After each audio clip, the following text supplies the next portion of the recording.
అండి, నాకు ఏం చెప్పాలో అర్థం అవ్వట్లేదు. ఎందుకంటే ఆయనతో పెద్దగా పరిచయం నాకు లేదు. మీ అందరి మాటలు పెట్టి చూస్తే ఆమె ఎంత గొప్పదా అన్నదే ఇప్పుడు అర్థం అవుతుంది. ఒక వ్యక్తి గురించి ఇంతమంది చెప్పారు అంటే ఆమె ఎంత గొప్పదో అందరూ చెప్పక్కర్లేదు, అన్నం అంతా పట్టుకోక్కర్లేదు, ఒక మెతుకు పట్టుకుంటే ఉడికిందో లేదో చెప్పచ్చు. కనుక మనందరికీ ఒక నిరీక్షణ ఉంది.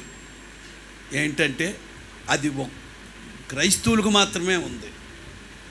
ఏది?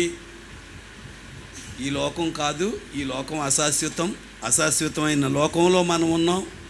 మనకి దేవుడు దేనికి శిల్పియు నిర్మాణకుడై ఉన్నాడో ఆ పట్టణం కోసం మనందరమే ఉన్నాం. ఇక్కడ వాక్యం చెప్పడానికి పెద్దలు చాలామంది ఉన్నారు కనుక ఎక్కువసేపు ఏం మాట్లాడలేదు. యేసు ప్రభు ఒక మాట చెప్పాడు, అది నాకు బాగా ఇష్టమైన మాట. నీ తల్లినైనను, తండ్రినైనను, అన్నదమ్ములనైనను, అక్కచెల్లులనైనను, ఇలాగా ఈ లోకంలో ఉన్నది దేన్నైనను ప్రేమించవద్దు. అదే మాట బయటికి వెళ్ళి చెప్పామనుకోండి, అన్నిలు కూరుకుంటారా? పాత నిబంధన గ్రంథంకి వెళ్ళి వెనక్కి వెళ్తే అది ఊరుకుంటుందా? నీ తల్లిని ప్రేమించు, తండ్రిని ప్రేమించు, అన్నదమ్ముల్ని ప్రేమించు. మరి దానికి దీనికి డిఫరెన్స్ ఏంటి? ప్రభు ఆధ్యాత్మికంగా చెప్పాడు. భౌతికంగా ఉన్నాం మనందరమే. ఆధ్యాత్మిక మాటలే ప్రభు చెప్తూ ఉండోడు ఎంతసేపు. క్రీస్తు ప్రభు వారు ఆధ్యాత్మికం అంటే ఏంటి? ఉదాహరణకి ఎగ్జాంపుల్ నేను ఒక మాట చెప్తాను చూడండి.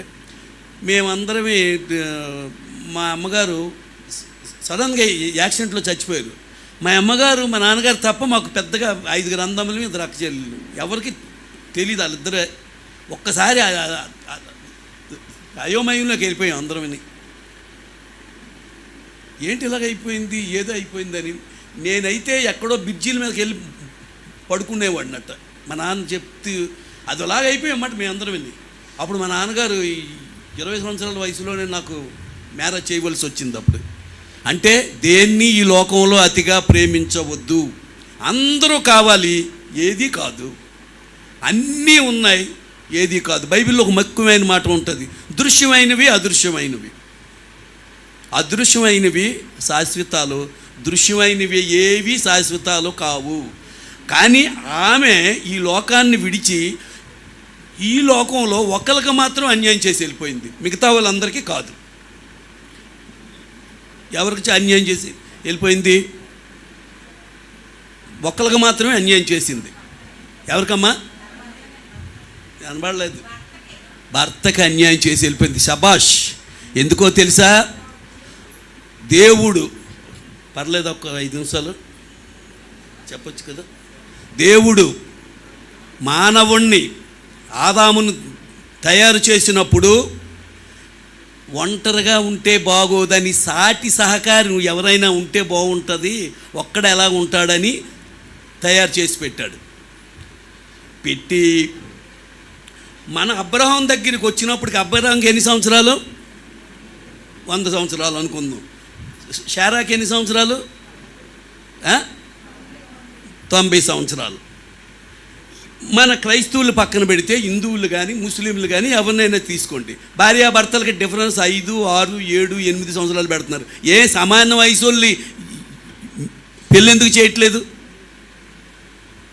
చేయట్లేదు? అబ్బాయికి 25, అమ్మాయికి 25 ఎందుకు చేయట్లేదు?